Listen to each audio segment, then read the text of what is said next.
त्वं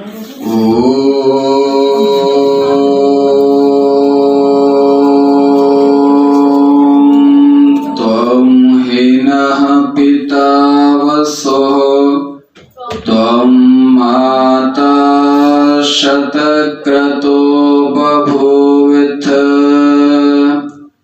अधाते सुम्नमे महे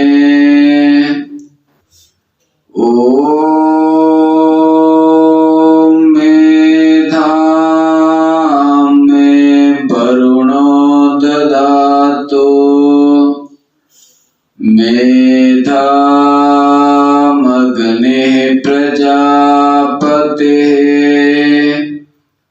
मेधामिन्द्रश्च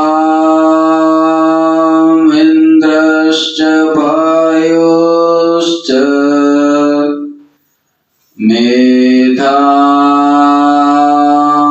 धाता ददातु मे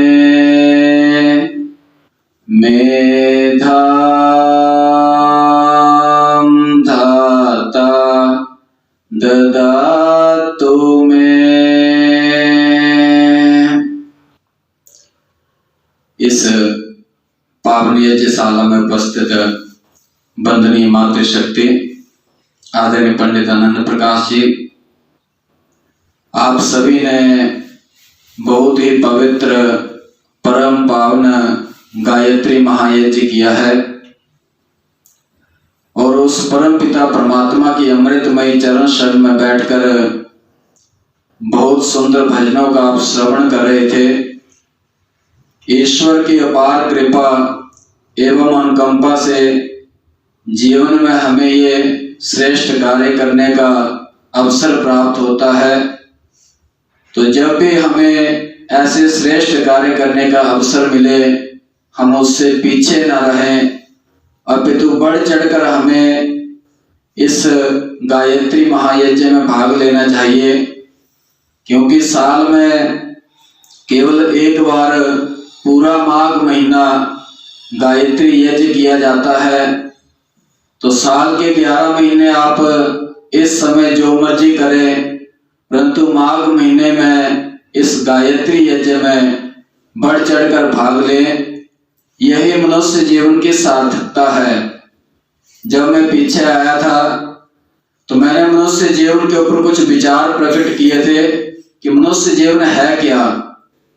अगर हम भी केवल इस संसार में आए, खा पी कर चले गए, तो फिर हम में और संसार के अन्य प्राणियों में फर्क क्या रह गया। जैसे अन्य प्राणी पशु पक्षी आते हैं, खाते पीते अपना जीवन बिताते हैं, क्या यही मनुष्य के जीवन का उद्देश्य है।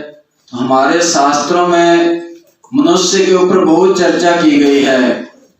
अन्य सभी जितने संसार में प्राणी है, उन्हें कोई सिखाने की जरूरत नहीं बनती, ना उन्हें सिखाया जाता है। जो स्वाभाविक ज्ञान उन्हें प्राप्त होता है वो जन्म से ही सीख जाते हैं। कोई उन्हें चलना नहीं सिखाता, कोई बोलना नहीं सिखाता, कोई सत्संग नहीं होता, परंतु मनुष्य के बच्चे को जब तक ज्ञान न दिया जाए तब तक वो मनुष्य नहीं बनता है। अगर बोलना नहीं सिखाएंगे तो बोल नहीं पाएगा, चलना नहीं सिखाएंगे तो चल नहीं पाएगा। तो इस मनुष्य जीवन की सार्थकता इसी में है कि जब हम इस संसार में आते हैं तो कुछ ऐसा ज्ञान प्राप्त करें जिस ज्ञान से हम अपने मनुष्य जीवन को श्रेष्ठ बना सके। अभी यज्ञ के विषय में आप बहुत सुंदर भजन सुन रहे थे, उसी यज्ञ के अंतर्गत थोड़ी सी चर्चा आपके समक्ष कर रहा हूं कि यज्ञ क्या है। हमारे शास्त्रों में इस यज्ञ का बहुत महत्व है।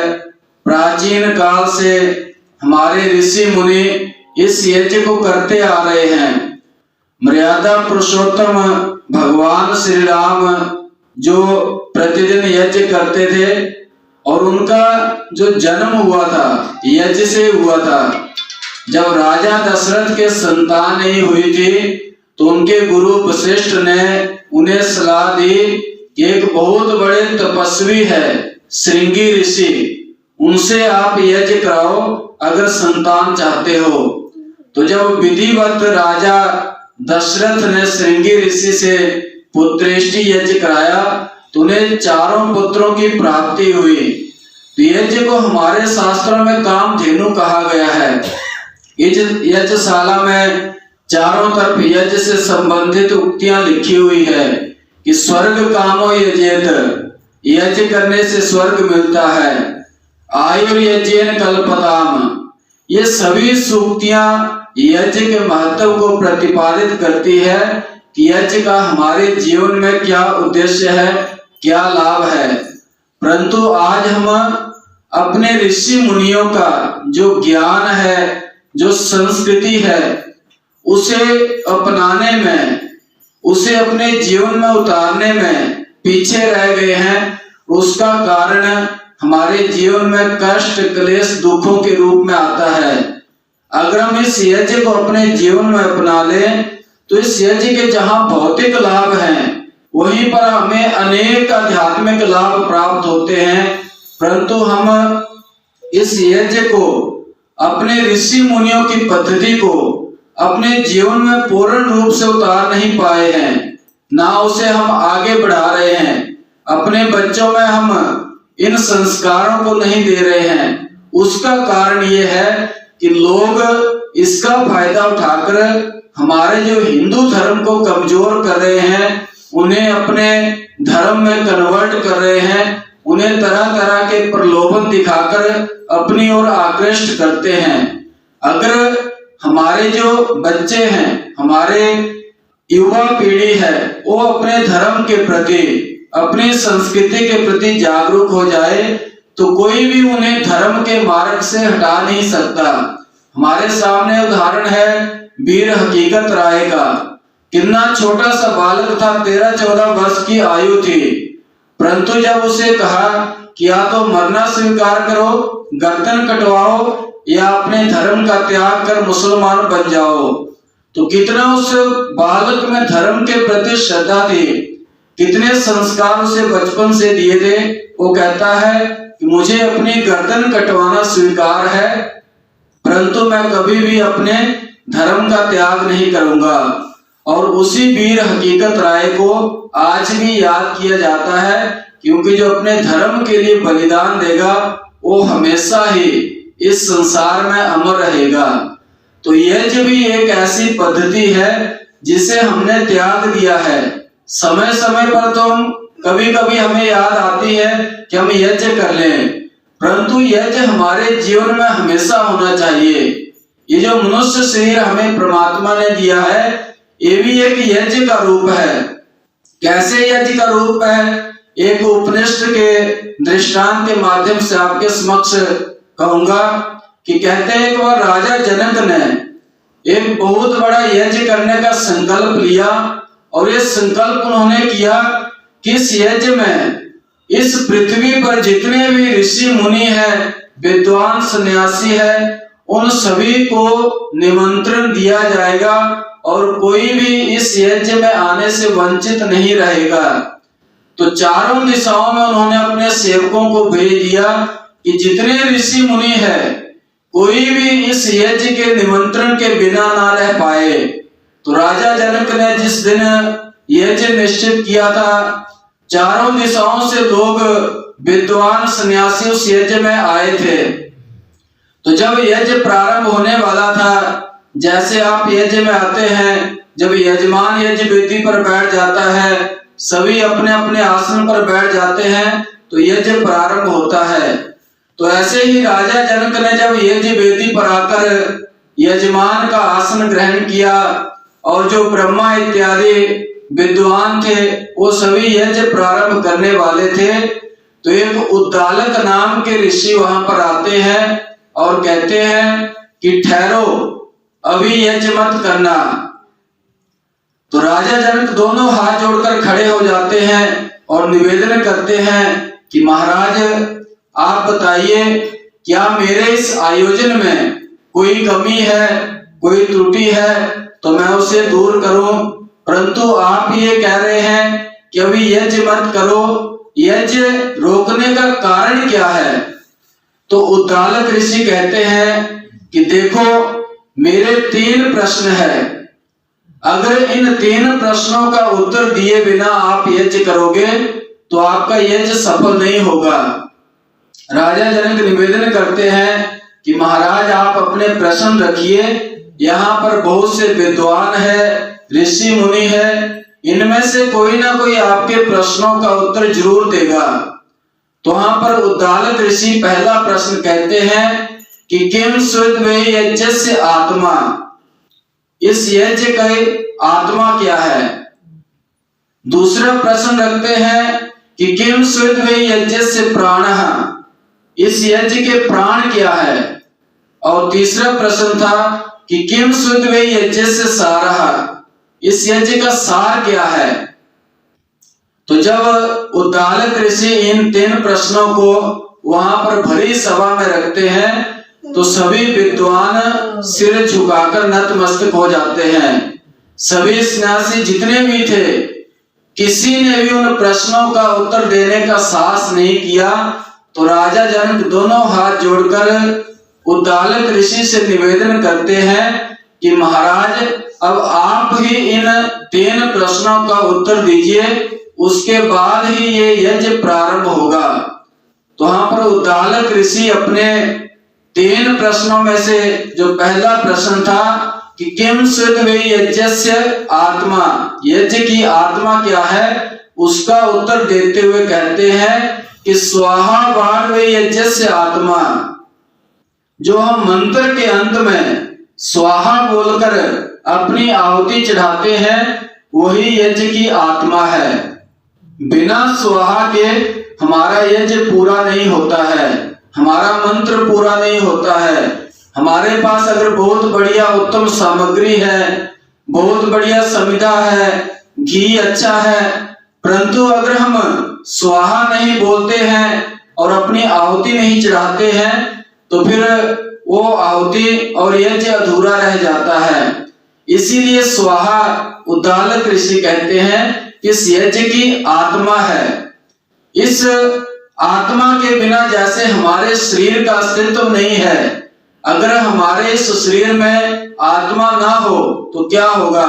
आंखें भी होती है पर हम देख नहीं पाते, कान भी होते हैं पर सुन नहीं पाते, वाणी होती है बोल नहीं पाते, हाथों से कर्म नहीं कर पाते, क्योंकि जो बोलने वाला है, देखने वाला है, सुनने वाला है वो आत्मा है, जिसके कारण हमारे शरीर का अस्तित्व है। तो उसी प्रकार इस यज्ञ की जो आत्मा है वो स्वाहा है। इसीलिए बार बार ये निवेदन किया जाता है कि भले ही आपको पूरा मंत्र ना आता हो परंतु स्वाहा का उच्चारण अवश्य करें।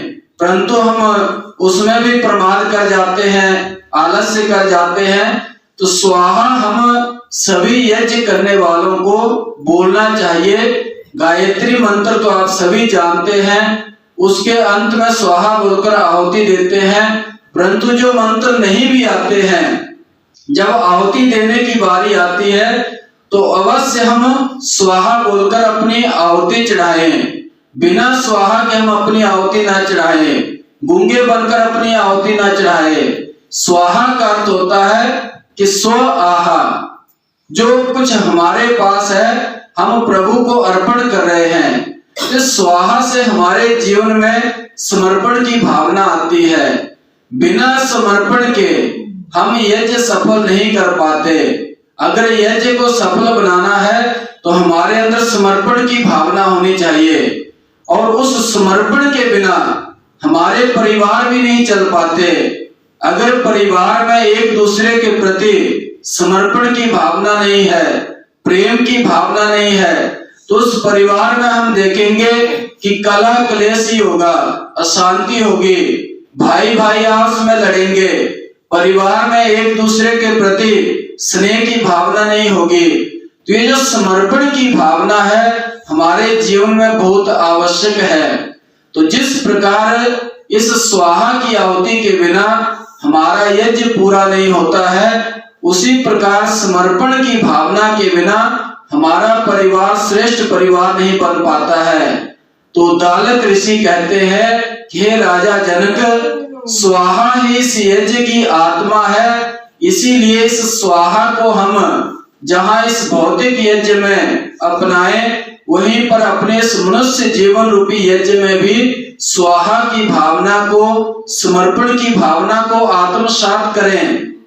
कवि ने बहुत सुंदर पंक्ति लिखी है कि मिटा दे अपनी हस्ती को यदि कुछ मर्तबा चाहे, कि दाना खाक में मिलकर गुले गुलजार होता है। जब एक बीज हम बोते हैं तो उस बीज में समर्पण की भावना होती है। वो बीज अपने आप को धरती के अंदर, जमीन के अंदर गला देता है और उसका परिणाम ये होता है कि हमें एक विशाल वृक्ष देखने को मिलता है। तो उस बीज ने समर्पण किया।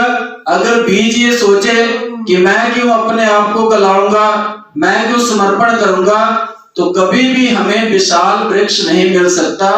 तो उसी प्रकार अगर हम इस स्वाहा को अपने जीवन में अपना लेते हैं तो हमें इसका भौतिक लाभ भी मिलेगा इस यज्ञ के रूप में, और आध्यात्मिक लाभ से भी हम पूर्ण हो जाएंगे। दूसरा प्रश्न उद्दालक ऋषि ने किया था कि इस यज्ञ के प्राण क्या है। हम यज्ञ के मंत्र के पश्चात बोलते हैं इदम अग्नये इदं नमः, ये अग्नि के लिए है, ये मेरा नहीं है। तो उद्दालक ऋषि कहते हैं कि इदम नामम वे यज्ञस्य प्राणः। जब हम मंत्र के पश्चात बोलते हैं कि इदम नामम, ये मेरा नहीं है, उद्दालक ऋषि कहते हैं कि यही यज्ञ के प्राण है। इदम नामम के कारण ही हमारा यज्ञ सफल हो जाता है, क्योंकि उसमें त्याग की भावना आती है। अगर हम सामग्री अपने हाथ में लेकर रखें, उसका त्याग ना करें, यज्ञ कुंड में ना डाले, तो क्या हमारा यज्ञ सफल होगा? नहीं होगा। जब हम अपने हाथों से उस सामग्री का त्याग करते हैं, अपनी आहुति चढ़ाते हैं, तो फिर वो यज्ञ कुंड में पड़कर यज्ञ का रूप लेती है और इस यज्ञ को सफल बनाती है। तो इदम नामम की भावना हमारे जीवन में अवश्य होनी चाहिए। इदम नामम का अर्थ होता है कि ये मेरा नहीं है। इदम या ना नहीं, मम मेरा। अगर ये छोटी सी भावना हमारे जीवन में आ जाए तो हम इससे बहुत कुछ प्राप्त कर सकते हैं। और अगर हमारे परिवार के अंदर ये भावना आ जाए तो परिवार में कभी भी छोटी छोटी बातों पर, छोटी सी जमीन जायदाद के लिए झगड़े नहीं होंगे। अगर हम अपने इतिहास को देखें, भगवान श्री राम ने अपने भाई के लिए राज्य का त्याग कर दिया था। त्याग की भावना से उन्होंने वनवास धारण किया था। राजा दशरथ ने उन्हें कहा कि हे राम, आपकी जो छोटी माता कैकेयी है मुझसे पाप कर्म करवा रही है, आप बड़े हो, मुझे जेल में डाल दो और राजा बन जाओ। परंतु मर्यादा पुरुषोत्तम श्री राम ने बन जाना स्वीकार किया, परंतु राज्य प्राप्त राजा नहीं बने। वहीं आप देखे, भरत को देखो, एक राज्य जो मिल रहा है, केवल राजा बनने, राजमुकुट पहनने की देरी है, परंतु वो भी राज्य का त्याग कर देता है कि इस राज्य पर मेरे बड़े भाई राम का हक है, मैं राजा नहीं बनूंगा। और इतिहास में ऐसा कोई उदाहरण नहीं होगा जहां पर 14 वर्ष तक पैर की खड़ाओं ने शासन किया हो। जब भरत ने प्रयास किया कि मैं भाई राम को मनाकर जंगल से ले आऊं, और जब राम ने मानने से इनकार कर दिया कि रघुकुल रीत सदा चली आए, प्राण जाए पर बचन न जाए, तो इस भावना से जब उन्होंने आने से इनकार कर दिया तो भरत ने उनके पैरों की खड़ाओं को ले लिया और उन्हें राज सिंहासन पर रख दिया। 14 वर्ष तक उन खड़ाओं ने शासन किया है। ऐसा इतिहास में दूसरा कोई उदाहरण हमें देखने को नहीं मिलेगा। तो ये त्याग की भावना होती है। अगर यही त्याग की भावना हमारे जीवन में आ जाए तो फिर हम अपने जीवन को श्रेष्ठ बना सकते हैं और इस यज्ञ को सार्थक कर सकते हैं। तो उद्दालक ऋषि कहते हैं कि इदम नामम वे यज्ञस्य प्राणा। इदम नामम का हम बार बार उच्चारण करते हैं। यही इस यज्ञ के प्राण है, और प्राणों के बिना भी हमारा अस्तित्व नहीं है। अगर प्राण ना हो तो हमारा शरीर कैसे चलेगा? श्वास आते हैं तभी हमारा शरीर चलता है, और जब श्वास आना बंद हो जाते हैं तो कहते हैं कि मृत्यु हो गई, मर गया।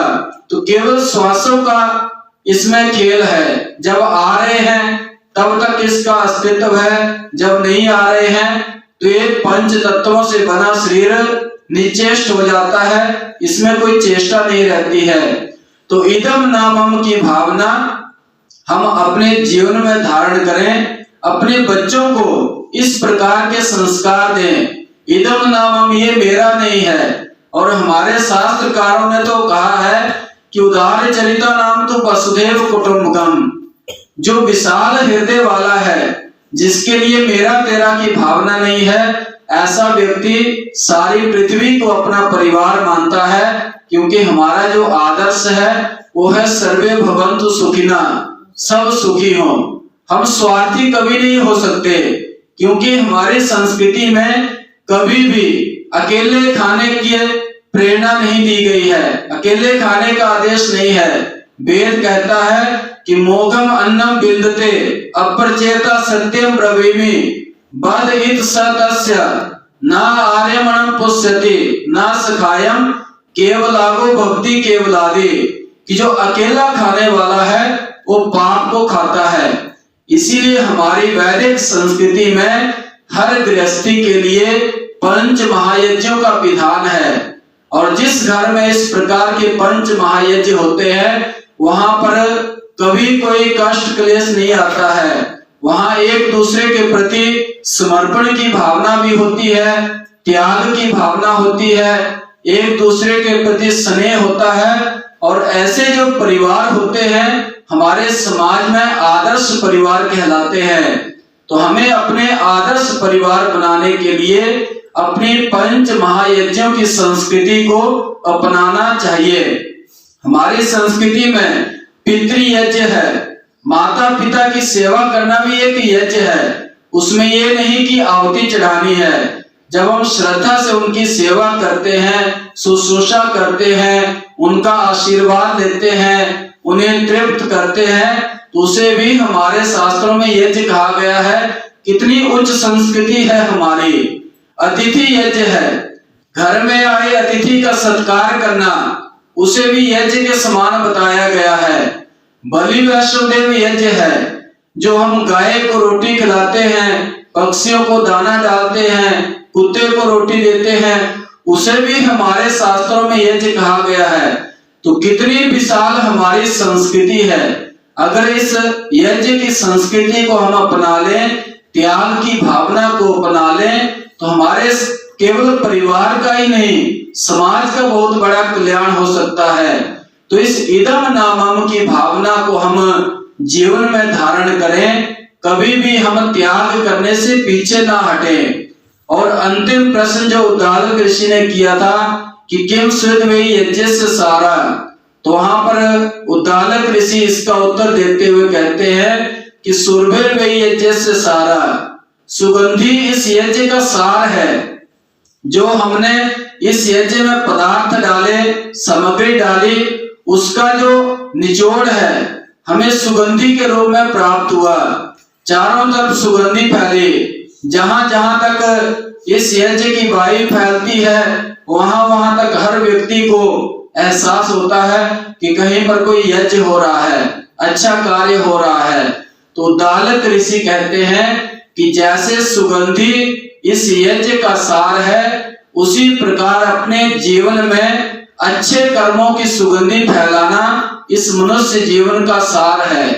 जब हम अच्छे कर्म करते हैं तो हमारे जीवन से अच्छे कर्मों की सुगंधी फैलती है, और जब वो सुगंधी अच्छे कर्मों की फैलती है तो हमारा जीवन सार्थक हो जाता है। आज हम भगवान राम को भी याद करते हैं और रावण को भी याद करते हैं, परंतु एक को उसकी बुराई के लिए याद करते हैं और दूसरे को उसकी अच्छाई के लिए। कंस और कृष्ण दोनों को याद किया जाता है, परंतु एक को उनके अच्छे कर्मों के लिए और एक को बुरे कर्मों के लिए। तो बुरे जो कर्म करने वाला व्यक्ति है उसे भी याद किया जाएगा, परंतु उसकी बुराई के लिए कभी भी कोई भी अपने बच्चे का नाम रावण नहीं रखेगा, कंस नहीं रखेगा, दुर्योधन नहीं रखेगा, शकुनी नहीं रखेगा। तो क्या है कि इन्होंने अपने जीवन में ऐसे कार्य कर दिए जिनके लिए आज भी इन्हें बुराई के रूप में जाना जाता है। परंतु अगर हम देखें तो कई बच्चों के राम नाम मिल जाएंगे, कृष्ण नाम मिल जाएंगे, ऐसे ही अनेक महापुरुषों के नाम मिल जाएंगे जिन्होंने अपने जीवन में अच्छे कर्म किए हैं। तो जैसे उद्दालक ऋषि ने कहा कि सुगंधि इस यज्ञ का सार है, उसी प्रकार यश रूपी सुगंधि से अपने जीवन को महकाना, अपने जीवन को श्रेष्ठ बनाना, ये हमारे इस मनुष्य जीवन का सार है। और जब हम इस मनुष्य जीवन में इस भौतिक यज्ञ को करते हुए आध्यात्म की यज्ञ कर लेते हैं तो फिर हमारा जीवन श्रेष्ठ बन जाता है और हमारी जो वृत्तियां है वो अंतर्मुखी हो जाती है। आज क्या है कि हमारी वृत्तियां बहिर्मुखी है, बाहर की ओर देखती है, हम दूसरों में बुराइयां ढूंढने का प्रयास करते हैं। परंतु जब इस यज्ञ को हम अपने जीवन में अपना लेते हैं फिर हम अंतर्मुखी होते हैं, अपने अंदर हम कमियां खोजने का प्रयास करते हैं और उन्हें दूर करने का प्रयास करते हैं। तो हम इस यज्ञ के द्वारा अंतर्मुखी बने, अपने अंतःकरण में झांके कि कहीं हमारे चित्त की जो भूमि है वो उपजाऊ बनी है या अभी बंजरी ही है। अगर हम कोई बंजर जमीन में बीज बोते हैं तो हमें फसल नहीं देगा, वो गल सड़कर ऊपर ही ऊपर नष्ट हो जाएगा। परंतु जब हम उसी जमीन को उपजाऊ बनाकर उसमें बीज बोएंगे तो उसका हमें फसल के रूप में, अच्छे फल के रूप में प्राप्ति होगी। तो जब हमारा जो चित्त है, मन है, वो बंजर होगा तो उसमें कोई भी अच्छे विचारों का उदय नहीं होगा। परंतु जैसे ही हम ध्यान से, साधना से, ईश्वर की उपासना से अपने चित्त की भूमि को उपजाऊ बना लेंगे तो जो अच्छे विचार हम सुनेंगे उन्हें ग्रहण करने की शक्ति हमारे अंदर होगी। तो थोड़े से समय में यज्ञ के ऊपर आपके समक्ष चर्चा की है, इस यज्ञ को हम अपनाएं। और आज तो वैज्ञानिकों ने इसे प्रमाणित कर दिया है कि कितने लाभ इसके हैं, चाहे साइंटिफिक हम देखें, धार्मिक देखें, हर प्रकार से इस यज्ञ के लाभ ही लाभ है, कोई हानि नहीं है। अगर हमें यज्ञ की पूरी विधि नहीं भी आती है तो हम अग्नि जलाकर उसमें सामग्री से आहुतियां देकर, गायत्री मंत्र हम सबको आता है, गायत्री मंत्र बोलकर ही आहुतियां डालने का प्रयास करें, अपने घर की शुद्धि करें, जिससे हमें बहुत सा लाभ होगा। हम अनेकों प्रकार की बीमारियों से बच जाएंगे। आज जो वायरस आदि फैलने का कारण क्या है कि हमने इस यज्ञ को त्याग दिया है। जब तक हमारे इस देश में, राष्ट्र में यज्ञ आदि होते रहते थे, कोई भी बीमारी, वायरस आदि नहीं आता था। और जब से इस यज्ञ का त्याग किया है, अनेक बीमारियों ने मनुष्यों को घेर लिया है। तो अगर हम इन बीमारियों से, वायरसों से बचना चाहते हैं तो हम अपने परिवार में इस यज्ञ को करना प्रारंभ करें। भले ही हम केवल अग्नि जलाकर गायत्री मंत्र का उच्चारण करके आहुति डालें, पर करें अवश्य। 11 बार, 21 बार, जितनी देर हम कर सकते हैं इस यज्ञ को हम करें और हमारे बच्चों में भी ये संस्कार बनेंगे और वे भी इस यज्ञ को अपनाएंगे। तो इन्हीं शब्दों के साथ मैं आप सभी का धन्यवाद करता हूं कि आपने मेरे विचारों को बड़े ध्यान से सुना। आशा है कि आप इन विचारों को अपने जीवन में धारण करेंगे। ओम शांति।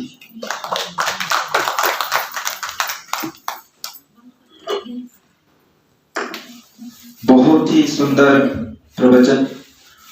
श्री जी ने हम सबको इतना ज्ञान की बातें बताई और प्रगाढ़ रूप से बहुत ही वर्णन करते हुए। तो आप ये जो कर रहे हैं तो बहुत बहुत आप सबका धन्यवाद। आप अपने आप को सौभाग्यशाली माने। और एक बात है कि वृक्ष की भांति लाभ मिलता है ना, जब बड़े वृक्ष कितना बड़ा होता है तो उस प्रकार हमारा ये जो है फल है उसका बहुत बड़ा लाभ मिलेगा। एक बार आप अब अपने लिए ताली बजाइए, फिर मैं बताऊंगा ताली क्यों बजाएं। अपने लिए, आप अपने, अब सबके लिए अब बताओ ताली क्यों बजाएं? आप सब श्रेष्ठ हैं और श्रेष्ठ यज्ञ कर रहे हैं। आज की विशेषता यज्ञ कुंड देखिए, अग्नि देखिए अच्छे से जल करके शांत भी हो गई है। और बाकी दिन क्या होता था? धुआं होता था। आज वहां सब के सब बैठे हुए हैं, नहीं तो वहां सब भागते थे। तो आप सब ने बहुत अच्छा प्रयास किया है। यजमान यज्ञकर्ता सबको यज्ञ का श्रेय मिलता है और आप सबको श्रेय मिल रहा है और आप धीरे धीरे बहुत अच्छा कर रहे हैं। तो मैं आशा करता हूँ इसी प्रकार अच्छे से यज्ञ करेंगे आप। और शास्त्री जी ने ये भी बताया कि कुछ ना आता हो तो हम गायत्री मंत्र से ही 11, 21, 100 जितना हो सके हमें यज्ञ करना चाहिए।